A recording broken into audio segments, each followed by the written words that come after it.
총리 후보자의 국회 인준이 늦어지고 정치화되면서 한시라도 빨리 총리 후보자를 지명하고자 했던 저의 노력이 허탈한 일이 되어버렸습니다. 저는 이 5대 비리를 비롯한 중대 비리자들의 공정하고 정의로운 사회와 깨끗한 공직 문화를 위해서 대단히 중요하다고 생각합니다. 사안마다 발생 시기와 의도, 또 구체적인 사정, 비난 가능성이 다 다른데 국정기획자문위와 인사수석실, 민정수석실의 협의를 통해서 현실성 있게 구체적인 인사 기준을 빠른 시일 내에 마련해 주시기를 바랍니다.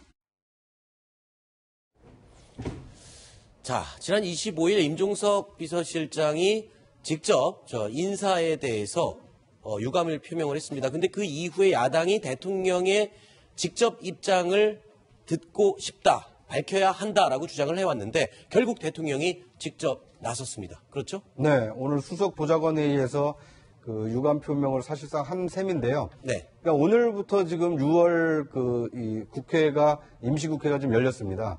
그러니까 원래 예정대로 하자면 오늘부터 인준안이 통과가 될 수가 있었거든요. 그렇죠. 그런데 지금까지 그 위장전입 문제 때문에 이 논란이 커지면서 오늘 이낙연 총리 후보자에 대한 그 인사청문안이 지금 채택도 안 됐거든요. 그러다 보니까 취임하자마자 바로 이 총리 후보자를 지명을 한 것은 빨리 내각을 안정시켜서 국정을 안정적으로 이끌겠다라는 대통령의 의지가 있었는데 이런 논란 때문에 국회에서 인준안이 통과가 지연이 되면 될수록 이 국정 안정이 어려워지니까 네. 대통령이 직접 무마에 나섰다 이렇게 볼 수 있을 것 같습니다. 네. 그리고 이 5대 중대 비리를 선정한 이유에 대해서도 대통령이 직접 명쾌하게 밝혔죠? 이유를? 네, 맞습니다. 오늘 그 대통령 주재한 수석 보좌관 회의에서 문재인 대통령이 직접 발언을 했습니다. 애초에는 담화문 형태가 되지 않겠느냐 이런 관측도 나왔지만 문재인 대통령은 오늘 대통령 수석 보좌관 회의에서 이렇게 5가지 병역면탈, 부동산 투기, 위장전입, 세금 탈루, 논문 표절 이 5가지 5대 원칙에 대해서는 이명박 박근혜 정부의 인사청문회에서 특히 많은 문제가 됐었던 사유이기 때문에 네. 이것도 실제로 꼭 이 원칙대로 지키겠다. 다만 인수위가 없었기 때문에 이런 절차적인 조금 문제가 있었다. 라면서 어떻게 보면은 유감 표명인 것 같기도 하면서 또 유감 표명이 아닌 것 같은. 네. 지금 잠시 저 화면을 보셔야 될 것 같습니다. 지금 방금 들어온 화면입니다. 지금 강경화 외교부 장관 후보자가 긴급 회견을 하는데 내용 들어보시죠. 제가 좀 밝혀드릴 부분이 있는 것 같아서 이렇게 말씀 올리겠습니다. 배경은 1999년, 2000년 사이에 저희 남편이 학교에서 안식년을 얻어서 아이 셋을 다 데리고 미국에 갔습니다. 그래서 아이들이 미국에서 1년 교육을 받고 2000년에 다시 돌아왔을 때 제가 그 큰 딸아이가 미국에 있을 때 좀 적응하는 게 굉장히 어려운 모습을 제가 많이 봤고요. 그래서 돌아왔을 때 이제 엄마의 마음으로 아이가 다시 학교에 적응하는데 좀 더 편한 상황이 됐으면 좋겠다 하는 생각에 제가 다니던 이화여고에 꼭 묻고 싶은 마음이 생겼습니다. 그때 마침 아는 은사께서 그 주소지를 소개해 주셔서 그 주소지로 주민등록을 옮기게 되었고 그리고 아이가 이화여고를 다니게 됐습니다. 근데 그때의 그 주소지에 누가 사는지 소유주가 누군지에 대해서는 전혀 알지 못했습니다. 이 부분에 대해서 그 집이 저희 친척집이었다는 보도가 나오고 있는데요. 이거는 아마 그 청와대 검증 과정에서 제가 당시 제네바 출장 중이었습니다. 그리고 출장 중 여러 회의도 하고 그 다음에 뉴욕에 돌아가야 되는 상황에서 청와대 측에서 저희 남편한테 연락을 한 모양이고요. 저희 남편은 그 전입 과정에서 아무런 그 역할이 없었고 제가 엄마가 단독으로 한 일이었는데 청와대 쪽에서 물어보니까 혹시 아마 그게 친척집이었지 않아 이렇게 쉽게 대답을 한 모양인데 친척집은 전혀 아니었습니다. 그래서 그렇게 밝혀드리고요. 이게 2000년에 제가 딸아이의 안녕을 위해서 그러면 생각 없이 이렇게 행한 일이 이렇게 여러 무리를 잇게 돼서 대단히 죄송스럽게 생각합니다. 송구스럽습니다. 더 자세한 내용에 대해서는 제가 청문회에서 소상히 말씀드리겠습니다. 감사합니다. 이게 특혜라고 생각은 안 하셨어요? 감사합니다. 전 고장의 전세집이 특혜라고 생각 안 하셨어요? 자, 강경화 외교부 장관 후보자가 긴급 기자회견을 열고요. 본인에 대해서 일고 있는 위장 전입 그리고 친척집이라고 언급했던 부분, 자, 이 부분들이 거짓 논란이 일고 있었는데 이 부분에 대해서 적극적으로 지금 해명을 나섰습니다. 원래는 청문회장에서 밝히겠다라고 하고 이렇다 할 입장을 밝히지는 않았었는데 대통령까지 나서서 입장을 발표한 마당에 장관 후보자 적극적으로 이제 회견을 해서 밝힌 것 같아요. 네, 사실 오늘 분위기가 굉장히 급박하게 돌아갔습니다. 지금 강경화 후보자가 기자회견을 하기까지는 불과 30분 전에 기자들에게 문자 메시지를 보냈었는데요. 어떤 내용으로 기자회견을 할지는 공지를 안 했기 때문에 사실 일각에서는 혹시 그 외교관 어떤 그런 외교관들의 특성상 명예를 중시하는 그런 분들이기 때문에 반기문 전 유엔 사무총장처럼 드롭하지 않겠나, 사퇴하지 않겠나 이런 얘기도 있었는데 오늘 저렇게 적극적으로 해명을 하는 걸로 봐서는 적어도 인사청문회 과정 그리고 앞으로 대통령 임명 과정까지 본인에게 제기된 의혹들은 소명할 건 소명하고 가겠다. 어떻게 보면 이런 스탠스를 지금 취했다라고 보시면 될 것 같습니다. 사실 이 위장 전입도 위장 전입이지만 이 거짓 논란이 더 논란의 중심에 있었습니다. 사실 친척집이라고 했던 부분 나중에 알고 보니까 이화여고 당시 교장 선생님 명의로 된 그 집이었고 그렇다 보면 당연히 친척집이란 말은 거짓이 되는 건데 그 부분에 대해서 아까 밝혔어요. 남편한테 청와대 측에서 확인을 하는 과정에서 그냥 너무 쉽게 편하게 그냥 아무렇지도 않게 얘기하는 과정에서 나온 것 같다. 그런데 어떻게 보십니까? 저게 해명이 될지 아니면 더 큰 논란으로 이어질지는 좀 지켜봐야 될 것 같습니다. 그렇죠. 왜냐하면 어쨌든 그 위장 전입을 시인한 거고요. 이 자녀에게 이화 여고라는 특정한 이 학교로의 어떤 그 입학을 위해서 그 은사의 소개로 특정 주소로 옮겼다는 것을 시인을 한 거기 때문에 그러니까 이제 위장 전입은 두 가지 목적으로 주로 사용하지 않습니까? 후기 목적이라든지 아니면 이제 자녀의 어떤 학군 선택에 뭐 유리함을 위해서 위장 전입을 하는데 그 후자의 얘기를 지금 인정을 했는데 그것이 정말 좀 부당하다라고 느끼는 국민이 많을지 아니면 뭐 외국에서 살다 와서 그럴 수 있겠다라고 이제 인정을 받을지는 좀 지켜봐야 될 것 같습니다. 자, 지금 논란이 되고 있는 첫 번째 주제가 이제 위장 전입이었거든요. 이게 지금 언론의 취재 과정에서 확인이 된 거예요. 그렇습니다. 이제 지금 언론에서 처음에는 청와대에서 발표했죠. 조현옥 이제 당시에 먼저 그 인사수석이 발표를 하는 과정에서 강경화 후보자 같은 경우에는 문제점이 있는데도 불구하고 그게 큰 문제가 되지 않고 그보다는 본인의 능력이 지금 더 필요하다라고 했어서 이제 친척으로 알려졌는데 그렇게 보면 이제 강경화 후보자 같은 경우는 본인 입으로 친척이라고 얘기한 적은 없었던 거죠. 그런데 언론에서 취재를 해보니까 이게 현재 전세권을 설정했던 게 처음에는 이 강경화 후보자의 은사였던 그 학교의 교장 선생님으로 돼 있다가 아마도 그곳을 학교 선생님들을 위한 기숙사라기보다는 이제 그분들을 위해서 배려한 숙소 같은 걸로 마련을 했다가 그게 그러면 이제 한 사람의 이름으로 돼 있으면 안 되니까 나중에 학교법인 이름으로 아예 바뀌었던 걸로 보고 거기에 이제 주소만 옮겨놨던 셈이 되는 거고 지금 아까 잠깐 언급하신 분은 이 부분을 확인하면 될 것 같아요. 이화여고라는 곳이 그러면 강경화 후보의 딸이 들어감으로 인해서 다른 학생이 못 들어간다거나 아니면 들어가기가 어려운 곳인데 어떤 특혜성으로 인연이 있어 들어갔거나 이런 부분들이 추가적으로 되면 학군의 편의를 위해서 옮긴 건지 아니면 강경화 후보가 말씀하시는 것처럼 진짜 이제 어떤 심리적인 안정감을 주기 위해서 한 것인지 확인이 되겠죠. 자, 지금 위장 전입한 날짜를 보면요. 2000년도였고요. 강경화 후보자 본인과 첫째 딸을 일단 7월 24일 날 그 해당 전셋집에 이제 말하자면 그 명단을 이름을 올리고 주소지를 옮긴 겁니다. 그리고 한 달 정도 후에 남편과 둘째, 셋째도 같이 주소지를 옮기는데 불과 일주일 뒤에는 다시 남편과 둘째, 셋째는 또 전출을 하는 신고를 하거든요. 이게 들락날락한 이유는 뭘까요? 아니, 그 이유는 뭐 취재를 좀 해봐야 될 것 같은데요. 그러니까 일단 강경화 후보자가 얘기한 것으로 봐서는 첫째 딸의 이화여고 입학을 위해서 위장 전입을 한 것을 시인한 거고. 그리고 이제 8월 30일 날 전출된 것은 그러면 둘째 딸과 셋째 아들은 어디로 전출이 돼서 어느 학교에 배정이 됐는지. 근데 이런 또 2차 문제가 좀 파생이 되지 않겠습니까? 그러니까 지금까지 불거진 것은 첫째 딸의 이화여고 입학을 위한 위장 전입 사실이 밝혀진 거고 앞으로 이제 강경화 후보자에 대한 어떤 인사청문 과정에서 이 밝혀질 내용은 그러면 왜 이렇게 빨리 또 전출을 했느냐? 네. 둘째 딸과 셋째 아들의 어떤 학교 입학 문제와 관련이 됐느냐? 네. 이것에 대해서도 이 명쾌한 좀 해명과 소명을 들을 필요가 있지 않나 하는 생각이 듭니다. 그렇군요. 어떻게 보셨습니까? 강경석 기자는 아까 이 강경화 후보자의 이 해명 다 해소가 될 만큼의 충분한 해명이었다고 보시나요?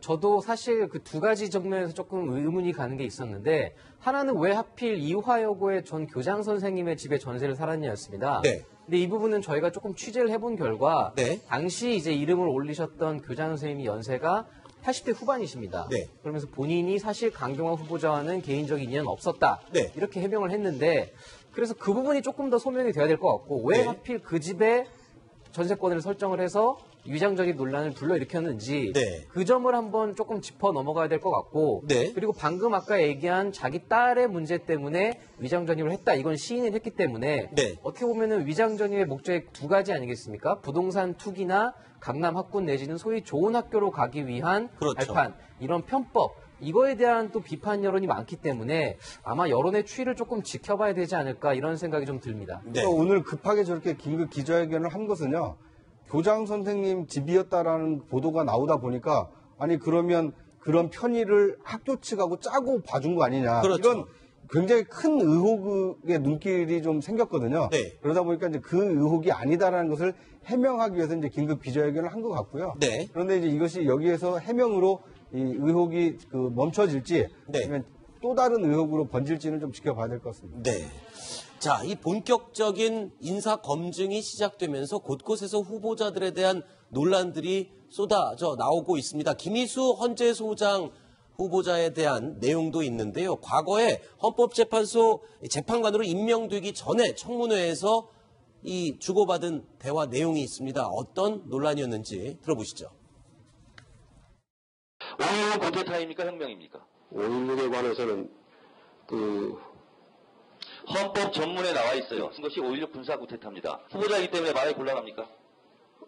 그건 두 가지 생각이 있는 것 같습니다. 그것이 1979년 12월에 법무관으로 임관을 했습니다. 첫 임기가 광주 31사관 검찰관으로 근무를 했습니다. 지금 5.18 관련 단체와 시민단체에서 바로 이 이력 때문에, 그러니까 광주 항쟁 당시에 광주 육군 31사단에서 근무하셨다는 이력 때문에 반대하고 있는 거 알고 계시죠? 어떻게 생각하십니까? 군 병역 근무를 위해서 가서 그 31사단에 근무를 하다가 80년대 광주 5.18 항쟁이 일어나면서 거기에 원래 전교사 개헌국법에 의해 법무사 역할을 겸직으로 하고 있었습니다. 그래서 그 재판을 맡았었습니다. 그러나 검시를 하는 것은 일반 민간 검사들과 그리고 군의관 그리고 민간 의사들과 함께 검시에 참여를 했었습니다. 81년에 무려 군 생활 하시면서 상을 3번이나 타셨더군요.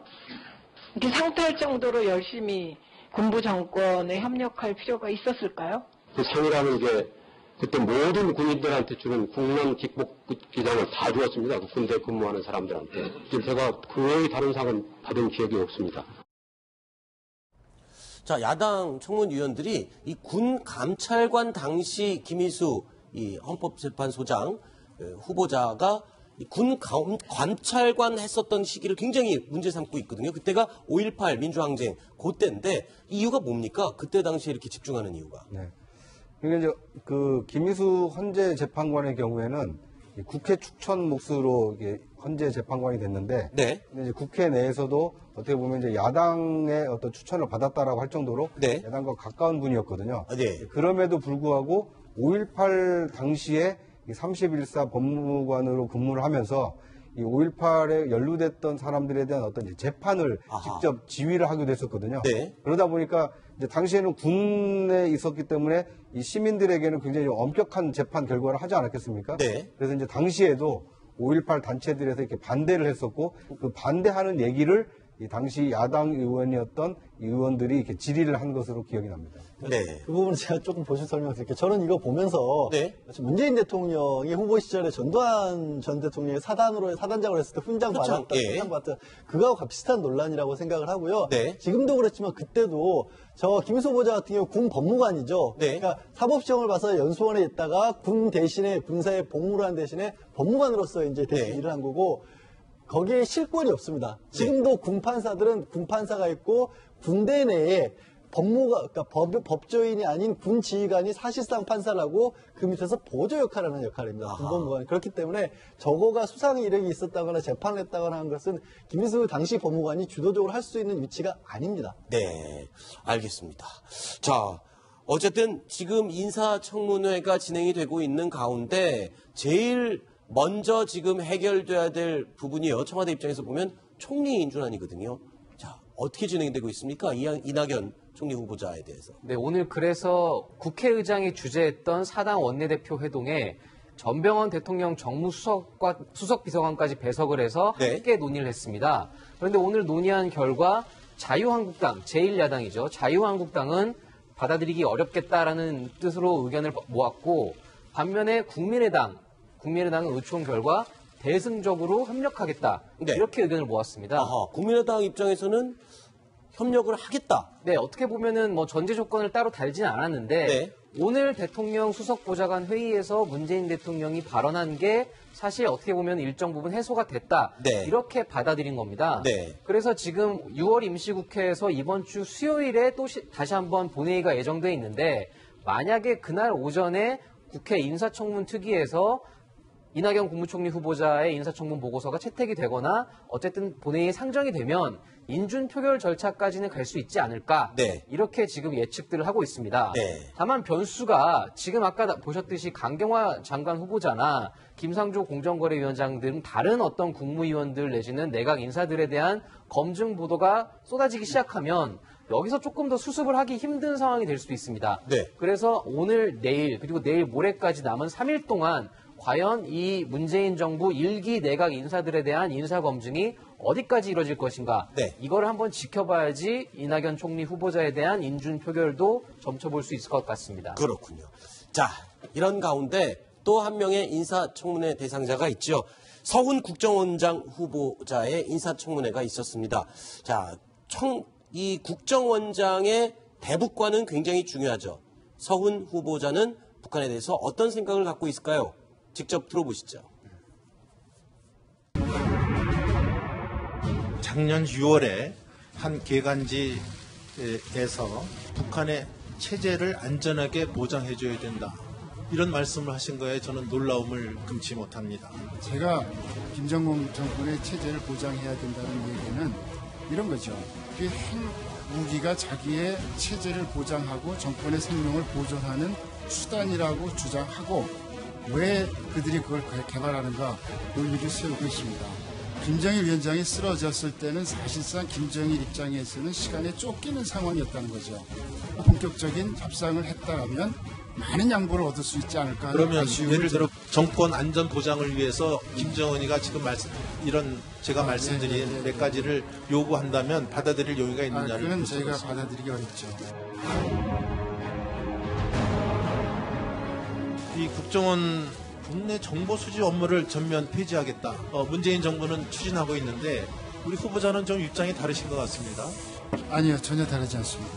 물리적, 장소적으로 국내 정보, 해외 정보를 구분하기는 어려운 시대 속에서 저희가 살고 있고요. 문재인 정부에서 반드시 없애야 되겠다는 것은 선거 개입 행위, 기관 사찰 이런 행위에 대해서는 반드시 근절을 하겠다는 그런 취지의 표현이 국내 정보를 폐지하겠다는 것으로 표현되고 있다고 저는 생각을 하고 있고요. 또 저의 소신은 이 정부 5년 안에 반드시 국정원은 정치로부터 완전한 단절을 이뤄내야 합니다. 남북 정상회담은 필요하다. 이런 상황 속에서 인도적인 측면에서 대화하고 지원할 겁니까? 대화가 쉽게 될 거라고 기대하기는 좀 어려운 상황입니다. 태도 변화가 있고 진정으로 마주 앉아서 대화가 돼야 그것이 협상이 이루어질 수 있다고 생각을 합니다. 국가보안법 찬양고무죄를 폐지할 겁니까? 안 할 겁니까? 제가 찬양고무죄를 폐지한다 안 한다보다는 사냥보험부제가 남용됐고 이제는 거의 뭐 적용이 되고 있지 않죠. 자, 일단 국정원의 국내 정보 수집을 완전히 폐지하겠다는 약속, 이게 현실적으로 가능할까요? 어떻습니까? 그런데 이제 저건 뭐 의지의 문제긴 한데요. 네. 방금 이 서훈 국정원장 내정자가 이제 이렇게 얘기를 했지 않습니까? 이게 정치로부터 정치에 개입하는 것을 이제 끊겠다 이렇게 얘기를 했는데, 네. 저는 사실 국민이 바라는 이 국정원의 모습은 이 정치에 개입을 하거나 이 정치에 관여를 끊는 것 못지않게 정권의 국정원으로 기능하기보다는 대한민국의 국익을 위해서 일하는 이 국정원으로 거듭나는 것을 더 많은 국민들이 좀 바라고 있지 않을까 하는 생각이 듭니다. 네. 정권의 눈치를 보거나 대통령의 눈치를 보는 기관이 아니라 대한민국의 국익을 위해서 일하는 기관으로 좀 거듭나는 것이 진정으로 이 국정원이 거듭나는 것이 아닐까 하는 생각이 듭니다. 자, 그리고요, 청문위원으로 나선 김병기 의원은요, 이 서훈 후보자 본인보다 내가 더 서훈 후보자에 대해서 잘 알고 있다, 이렇게 얘기를 했습니다. 어떤 뜻의 이야기였는지 영상이 준비되어 있습니다. 보시죠. 공약하신 5대 비리가 무엇인지는 잘 아실 텐데 혹시 해당되는 사항이 있으십니까? 뭐 제 판단으로는 크게 저촉되는 사항은 없지 않나 생각하고 있습니다. 본 의원이 원장 내정자에 대해서 더 잘 알고 있다고 생각됩니다. 원장 내정자가 국정원에서 약 28년 동안 근무하시면서 본 의원에게 몇 번이나 혹시 신원 재검증을 받았는지 혹시 아십니까? 적어도 6번입니다. 잘 모르겠습니다. 적어도 6번 받았는데 승진할 때부터 신원 재검증을 정밀하게 다시 받는다는 사실은 잘 알고 계시죠? 그럼 4급부터 차장까지 받으셨으니까 5번 저한테 받으셨죠? 대한민국 국적을 가진 분으로는 최초로 북한의 경소로 사업을 공식 파견돼서 약 2년간 상주한 바 있으시죠? 굉장히 위중한 시기였기 때문에 가혹하리만치 엄격한 신원 재조사를 특히 사상 문제에 대해서 받으신 바 있죠? 제가 왜 지명됐는지 사실 모르고 있습니다. 그때 명령을 받고 갔습니다. 그때 유서 쓰시고 가셨잖아요. 뭐 그 당시는 뭐 남북 간에 굉장한 냉엄한 시대였기 때문에 신변의 위협을 느끼고 갔었죠. 그런데 신변의 위협이라고 그러시지만 담담하게 가시던 모습이 사실은 지금도 선합니다.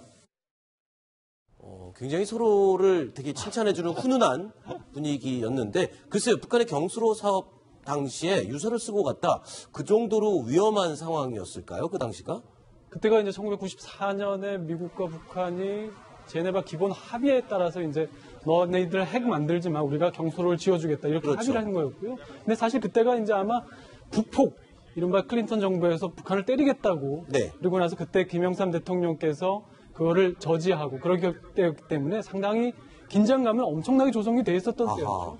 그렇기 때문에 충분히 유서를 쓰고 갔을 개연성이 너무나도 농후한 상황이었고요. 또 1972년도에 이제 당시에 박정희 대통령 시절에도 처음으로 이제 이우락 당시 중앙정보부장을 특사로 보낼 때도 중앙정보부장 이우락 씨가 유서를 쓰고 청산가리 캡슐을 지니고 갔다는, 이렇게 이제 박정희 대통령한테 보고하고 갔기 때문에 어떻게 보면 그 중앙정보부, 그 안기부, 그 다음에 이제 지금의 국정원으로 이어지는 그 어떤 정보 첩보 계열에서의 하나의 어떤 전통 같은 거라고 볼 수도 있지 않을까, 그렇게 생각합니다. 방금 이 김병기 의원의 그 인사청문 질의 내용을 보시고 왜 저런 질의를 했을까 좀 의문을 가지고 계신 분들이 그렇죠. 둘의 관계가 어떤 관계길래? 그 김병기 의원은 이게 국정원 인사처장 출신입니다. 그러니까 이제 국정원 인사 담당자로서 오랫동안 근무를 했기 때문에 승진하는 사람들에 대한 어떤 신원 재검증을 매번 받도록 돼 있다고 합니다. 그러다 보니까 이 서훈 원장이 이제 계속 6번 가까이 승진하는 동안 인사처에 근무하면서 신원 재검증을 실무적으로 했기 때문에 김병기 그러니까 서훈 원장보다도 오히려 실무적으로 담당하면서 내가 그 서류를 받기 때문에 더 잘합니다. 이렇게 얘기한 것으로 이해를 하시면 좋을 것 같습니다. 그렇군요. 알겠습니다. 자, 뉴스탑10 5가지 소식 살펴봤는데요. 6위 소식은 어떤 내용이 준비되어 있는지 확인해 보시죠.